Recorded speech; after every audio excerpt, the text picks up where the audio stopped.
So, picture this. March 4th, 2026, you've got diplomats from a rising East African economic powerhouse, a Nordic nation with a long history of brokering peace, and a Western power trying to figure out its place in a post-hegemonic world. Right. And they're all locked inside the Radisson Blue in Nairobi. Exactly.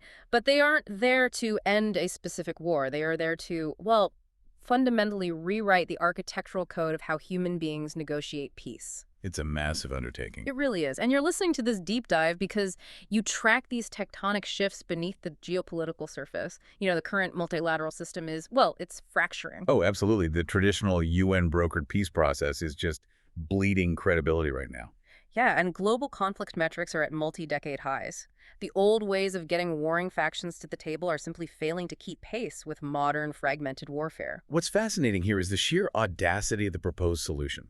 I mean, we are looking at this huge stack of executive summaries, internal memos, and academic analyses from this Kenya-UK-Finland tripartite mediation workshop. And the diagnosis in these documents is pretty grim, right? It is. They diagnose a systemic mechanical failure in international relations. Mediation right now is basically an ad hoc, underfunded scramble. Like, the moment a crisis erupts, the international community treats it like this unprecedented emergency. Exactly.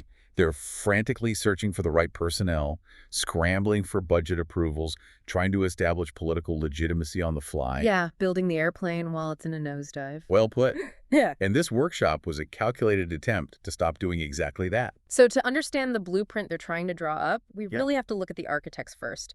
The convergence of Kenya, Finland, and the UK it's highly intentional. Oh, definitely. This is not some random UN subcommittee. No, not at all. It's a highly specialized tripartite alliance designed to bridge the global north and the global south. So, let's start with the host. Right. The sources repeatedly refer to Kenya as the neutral convener and a rapidly solidifying diplomatic hub. But that neutrality isn't just passive, it's forged in an incredibly volatile crucible. Yeah, Kenya's Ministry of Foreign Affairs, specifically their Peace and Security Division, is driven by immediate frontline proximity to state collapse and regional war. Their motivation is existential. It's not theoretical. Wow, yeah. And when you analyze the delegation they brought to this workshop, you see this really deliberate fusion of diplomatic theory and harsh ground-level military reality. Right. You've got the Principal Secretary for Foreign Affairs, Corey Sainway, and Ambassador Josephat Maikara, the Director General for Political and Diplomatic Affairs. They spearheaded the political framework. But they anchored those proposals with the expertise of operators, right? Like Ambassador Mohammed Ali Guyo. Exactly, the IGA Special Envoy for the Red Sea and Somalia. I mean, the Horn of Africa is basically a masterclass in mediation failure. Because of the complexity. Yeah. You are dealing with transnational terrorism, piracy, state fragmentation, and proxy funding from Gulf states. It is a multipolar nightmare. And they also brought in Major General Afasar Kyugu. He's the former East African Community Force Commander in the Democratic Republic of Congo. The DRC is probably the ultimate example of why traditional mediation is obsolete right now. Right, because you don't just have two armies wearing distinct uniforms facing off across a trench anymore. Not even close. In the DRC, you have the M23 rebels, you have dozens of localized armed militias, you have the extraction of conflict minerals feeding into global supply chains. And massive civilian displacement on top of all that. Exactly. General Kyugu understands the friction of trying to enforce a ceasefire when the political mediation track is completely disconnected from the military reality on the ground. So Kenya brought the raw, real-time data of 21st century conflict to the table. Which perfectly complements Finland's contribution. Right, let's talk about Finland. If Kenya is bringing the urgent data, Finland is providing the institutional scaffolding. Yeah. Finland was represented by Leos Vonback, their deputy head of mission, and Ambassador Pekka Kosonen, who literally holds the title of Ambassador for Peace Mediation. That's quite the title. It is. And Finland's strategy leans heavily on its Nobel-inspired legacy, but more importantly, on its current bureaucratic leverage. Oh, right. Because Finland and Turkey currently co-lead the UN Group of Friends of Mediation. And the mechanics of that group are critical to understand.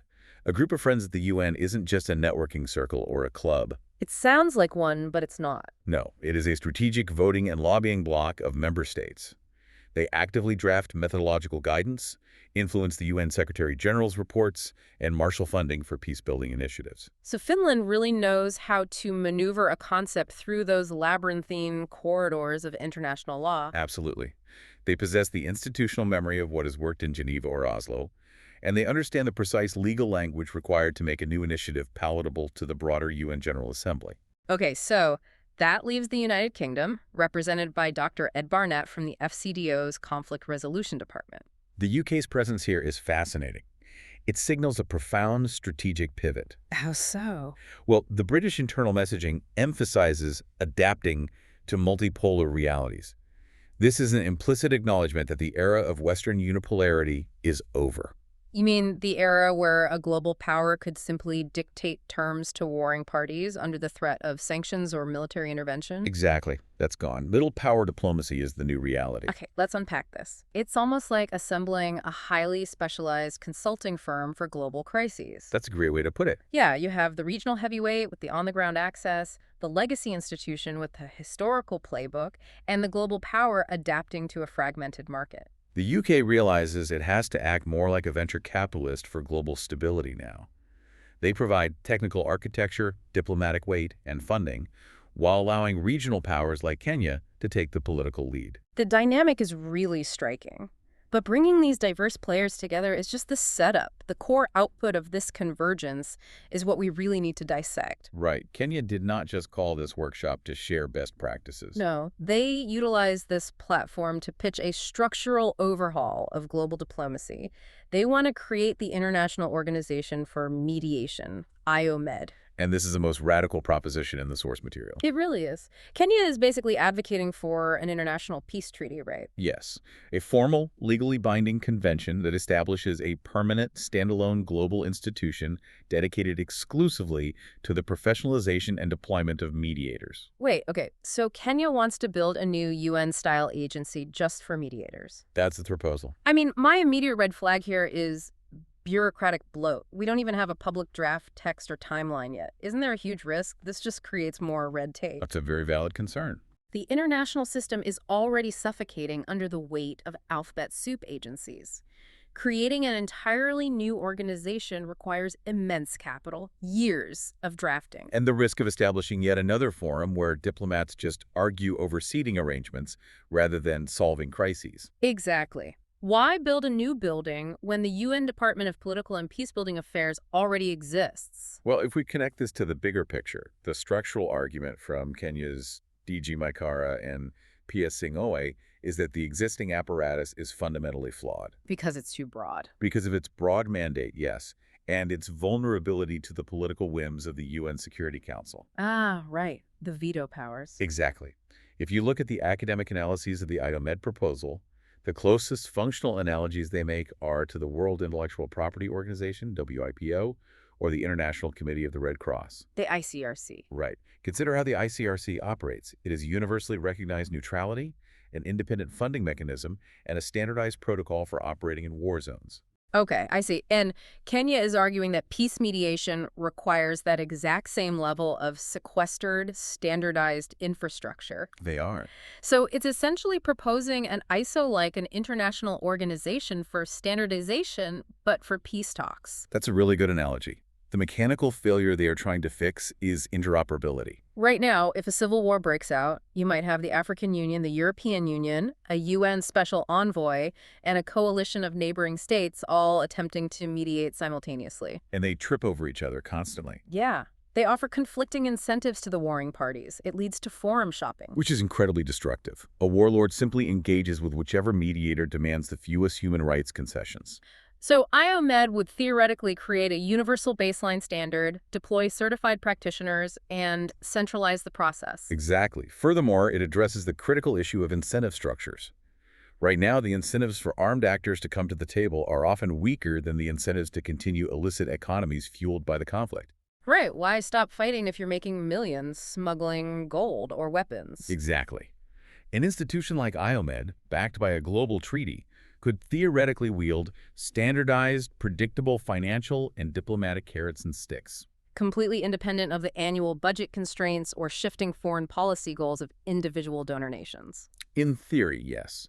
But as the analysts in our sources warn, without a clear mechanism to harmonize IOMED with the UN's existing group of friends of mediation, Kenya risks creating a competing bureaucracy that drains the very limited pool of global peacebuilding funds. Yeah, the risk of duplication is massive. If you don't explicitly hardwire this new organization into the existing multilateral architecture, you just get a very expensive think tank in Nairobi. That's the danger. But while IOMED is this fascinating macro-level, top-down structural fix, a significant portion of the workshop was dedicated to a much more immediate bottom-up shift. Yes, upgrading the actual tools mediators use in the field. And here's where it gets really interesting. Ambassador Maikara led a thematic session focused on the integration of digital tools into preventive diplomacy and active mediation. This represents a vital shift in the logistics of peacemaking. The workshop drew heavily on research from the Peace Research Institute Oslo, or PRI-IO. PRI-IO, right. And they explored how technology fundamentally alters the geography of a negotiation. How so? Well, traditionally, a peace process is constrained by extreme physical bottlenecks. You have to secure visas, bypass travel bans, guarantee the physical security of the delegates. And usually fly a small, elite group of commanders and politicians to a neutral, high-security location like Geneva or Doha. Exactly. Yeah. And that physical bottleneck dictates the political outcome. Right, because you can only fit so many people in that secure room. So the negotiation inherently defaults to the individuals who possess the greatest capacity for violence, the warlords and the generals. PRI-IO's research demonstrates that digital platforms completely dismantle that geographic constraint. Well, we're not just talking about firing up a commercial Zoom link, right? No. We are looking at asynchronous video consultation, secure encrypted polling, and the ability to route around physical blockades to engage with the thousands of affected citizens who are actually living through the conflict. It allows mediators to construct a vastly wider, multi-layered consultation process. It does. However, the sources heavily emphasize the caveat of responsible use. Right, the double-edged sword of modern diplomacy. Exactly. Ambassador Maikara and the technical experts present were acutely aware that injecting digital technology into a volatile conflict zone introduces entirely new, highly sophisticated threat vectors. So what's the primary concern? The digital divide. Oh, of course. Imagine trying to negotiate a fragile ceasefire, but key community leaders simply don't have the broadband to join the Zoom room. The mechanism of the digital divide operates as a structural silencer. If a mediation team pivots to a heavily digital consultation strategy to gather community input, they are implicitly weighting the negotiation in favor of the demographics with broadband access and digital literacy. Which is usually the urban elite. In a fractured state, the rural populations, the internally displaced persons, and the most heavily marginalized communities often lack basic cellular infrastructure, let alone secure internet access. So by trying to democratize the process digitally, you risk actively disenfranchising the most vulnerable victims of the conflict. Exactly. And even for those who are connected, the data security risks are profound. Because if mediators use digital platforms to engage civil society leaders who are dissenting against armed factions, any breach in operational security can be lethal. Yes. If a state-sponsored intelligence apparatus or a sophisticated non-state actor hacks the platform, surveils the network traffic, or de-anonymizes the participants. The mediation process itself becomes an intelligence-gathering tool for the perpetrators of violence. That's terrifying. It really is. And this ties directly into the manipulation of the information environment. Right, we see this constantly. While mediators are trying to build consensus online, adversarial actors are deploying targeted disinformation campaigns on social media. They can use deepfakes, algorithmic amplification of hate speech, or astroturfing to radicalize a constituency against the very treaty being negotiated. So how do you actually implement this? The workshop analysts recognize that a modern mediator cannot simply be a diplomat anymore. No, they must be supported by cybersecurity experts, data scientists, and analysts capable of mapping digital information ecosystems. You need tech experts sitting right next to conflict analysts to make this work. Which is why the recommendations out of Nairobi lean toward highly controlled, bespoke implementations. Exactly. The experts advise utilizing AI not to replace human negotiation, but for advanced conflict mapping. Like processing massive data sets. Yeah, including natural language processing of regional social media to identify early warning signs of escalating tension before violence erupts. And setting up secure virtual dialogues. Yes, piloting bespoke end-to-end encrypted virtual dialogue environments designed specifically for the unique security parameters of a conflict zone. Okay, but You know, the digital transition isn't just about efficiency. It's explicitly tied to a much deeper goal of the workshop. Which is deciding who gets to be in the Zoom room in the first place. Exactly. The unanimous mandate from Kenya, the UK, and Finland was the requirement for radical inclusivity. This is a huge point, specifically ensuring women, youth, local leaders, and marginalized groups have a meaningful seat at the table. And I want to clarify for everyone listening, this isn't just diplomatic lip service. No, the sources make it clear that this push for inclusivity is not rooted in idealistic diplomacy. It is an empirical, strategic necessity. What does the data actually say about this? Well, the workshop heavily referenced frameworks like UN Security Council Resolution 1325 on women, peace, and security, as well as the EU's strategic guidelines. Yeah. The UN data is unequivocal. Peace agreements that include women as signatories and active negotiators are statistically significantly more durable. Oh, wow. So they literally last longer. Yes, they are more likely to be reached in the first place, and they are much more likely to hold over a 15-year horizon. Let's unpack the mechanics of why that is. Why do elite pacts fail, and why do inclusive pacts endure? It comes down to what's actually being negotiated. When a peace process is restricted to the armed actors, the resulting treaty is almost inevitably a transaction of power and resources. It becomes an elite power-sharing agreement. Exactly. Detailing the integration of rebel forces into the national army, the division of cabinet ministries, and the allocation of state revenues. It treats the symptoms of the conflict, the shooting, but entirely ignores the structural rot that caused the conflict in the first place. Precisely. A deeply insightful note from the UN Development Program included in the source material highlights this. True inclusivity requires challenging entrenched power structures and demanding transparency. Because armed actors naturally gatekeep the negotiation process. Expanding the table dilutes their leverage. But when women's coalitions, youth representatives, and civil society leaders break into spaces traditionally dominated by armed actors, they fundamentally alter the agenda. They pivot the negotiations away from elite power sharing and toward the reconstitution of the social contract. They demand the restoration of civilian infrastructure. The negotiations are forced to encompass transitional justice, the rebuilding of healthcare and education systems, agrarian reform, and accountability for sexual violence. Right. If a peace treaty does not address the foundational economic and social needs of the population, the structural grievances remain intact. And the society inevitably fractures again. The conflict reignites within a decade. So inclusivity is the mechanism that ensures the treaty actually rebuilds the state rather than just pausing the war. Exactly. But wait, so what does this all mean in practice? I mean, the workshop said all the right things, but the reports note a glaring gap. Yes. There are absolutely no specific quotas, benchmarks, or binding enforcement mechanisms outlined to actually guarantee this inclusion. This raises an important question. If there are no concrete guidelines, how do we hold these nations accountable to their meaningful participation pledge? You can't just ask nicely. How do you compel a warlord who controls half a country's territory to share equal negotiating authority with a 25-year-old climate activist or the leader of a women's cooperative? You have to have hardwired structural leverage. Without it, meaningful participation just becomes an empty diplomatic platitude. The only way to enforce inclusivity is through strict conditionality. The analysts suggest the trio must commit to tangible actions. They would need to mandate that any mediation process they fund or any process certified under the proposed IOMED treaty must meet rigid demographic benchmarks. Like requiring female co-mediators in lead roles, not just relegated to advisory subcommittees. Exactly. If the funding and diplomatic recognition are legally contingent upon verifiable inclusivity, the armed actors are forced to comply to gain international legitimacy. But that lack of a binding enforcement mechanism for inclusivity, it really mirrors a larger vulnerability of the entire Nairobi workshop, doesn't it? It does.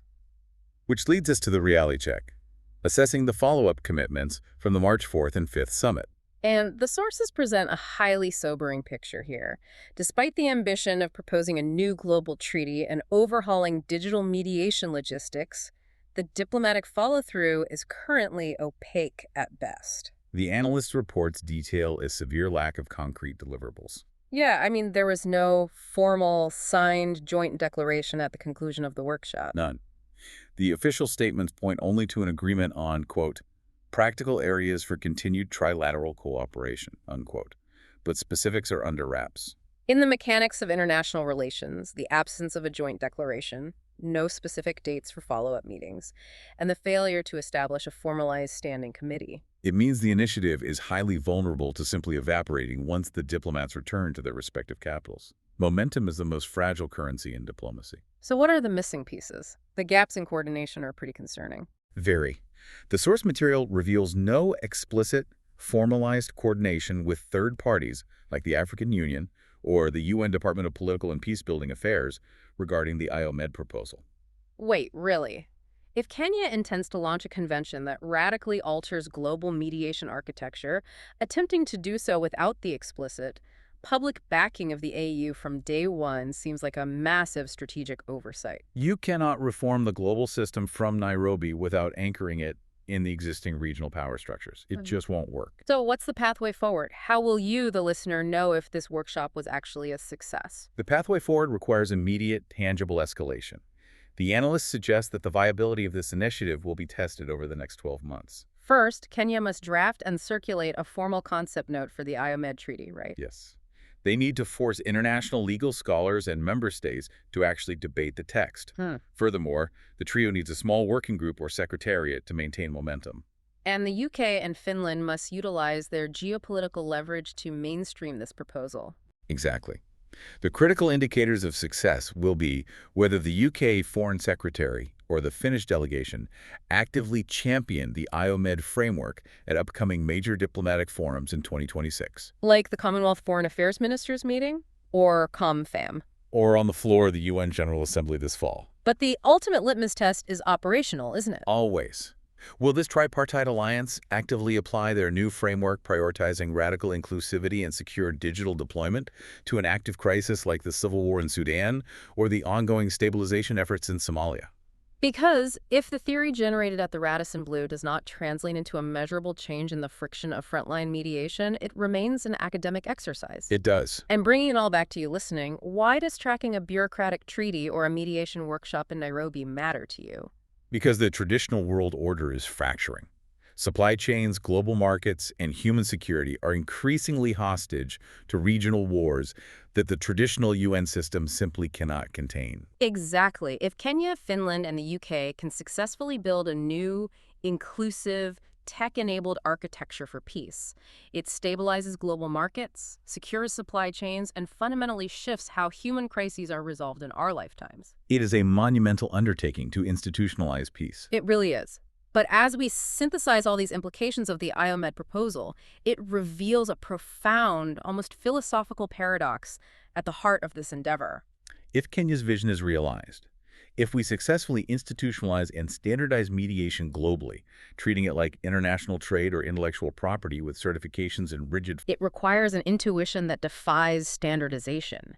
If you force that deeply human psychological process into the rigid constraints of a certified international bureaucracy, you might secure the funding, but you risk killing the art of the negotiation itself. Can peace truly be bureaucratized? That paradox is exactly what we want you to mull over. As you watch the next major geopolitical crisis unfold, look past the headlines and look at the table. Who built the table? Who is allowed to sit at it?